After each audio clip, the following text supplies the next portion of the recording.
what do you want to hear from a candidate in an interview and what do you not want to hear in an interview? And number 9 is, considering the short amount of time that these job seekers have to meet with you today, how best can they present themselves? I want to know that you know what BECU is, that you've done a little bit of research, that you can tell me why you want to work for us, why you want this job, why you're looking. I want to know if you have the technical chops for the position. I want to know if there's a fine line in technical roles. I need you to be bilingual in technical and non-technical. You're going to be interacting with people who are non-technical. So don't talk to me like you need to dumb something down because I'm an idiot, but also explain it in a way that I can understand.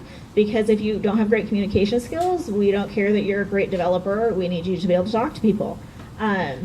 What I want to hear in the interview is really around your passion. What are the things that you really like to do and how you can make a difference?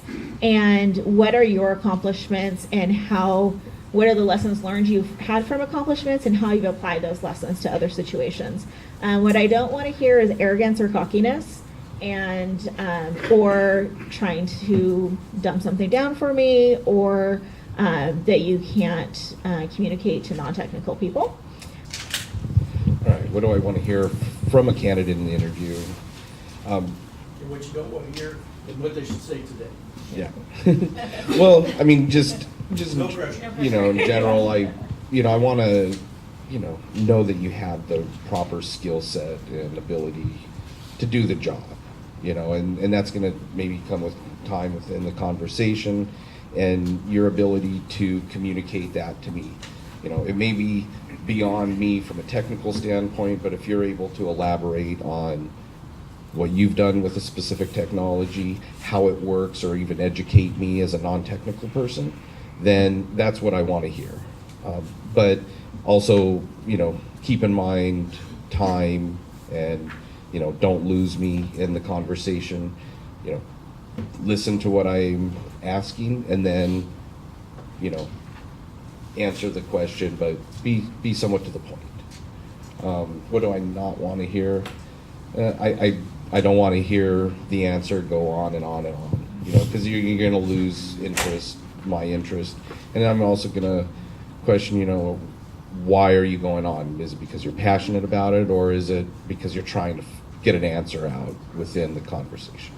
So I will go on more of the technical side. I definitely think researching the company that you're applying for, or even if you're coming to ThinkSpace and interested in one of our members or somebody that we're working with, know what ThinkSpace is about. If you're using a recruiting boutique, why you want to go through Joe.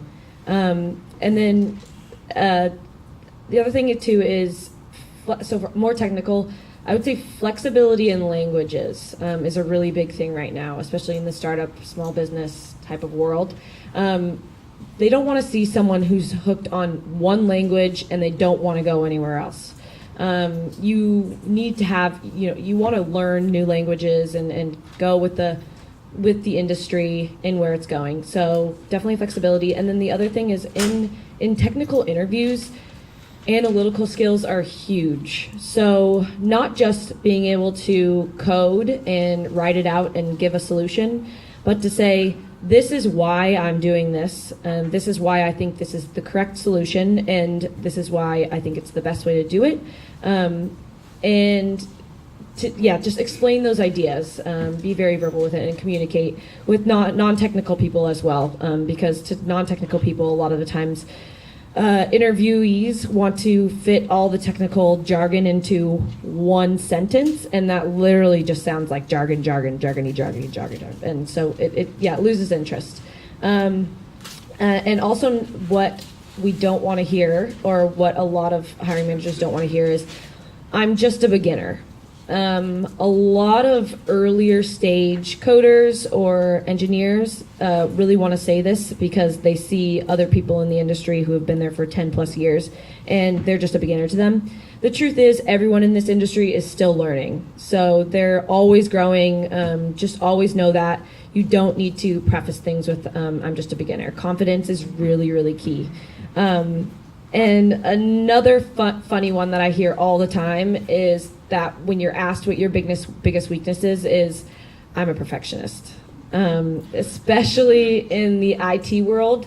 Sometimes you don't want to be a perfectionist, because in a startup you want to push code out, you want to get things done, you want to hit the ground running.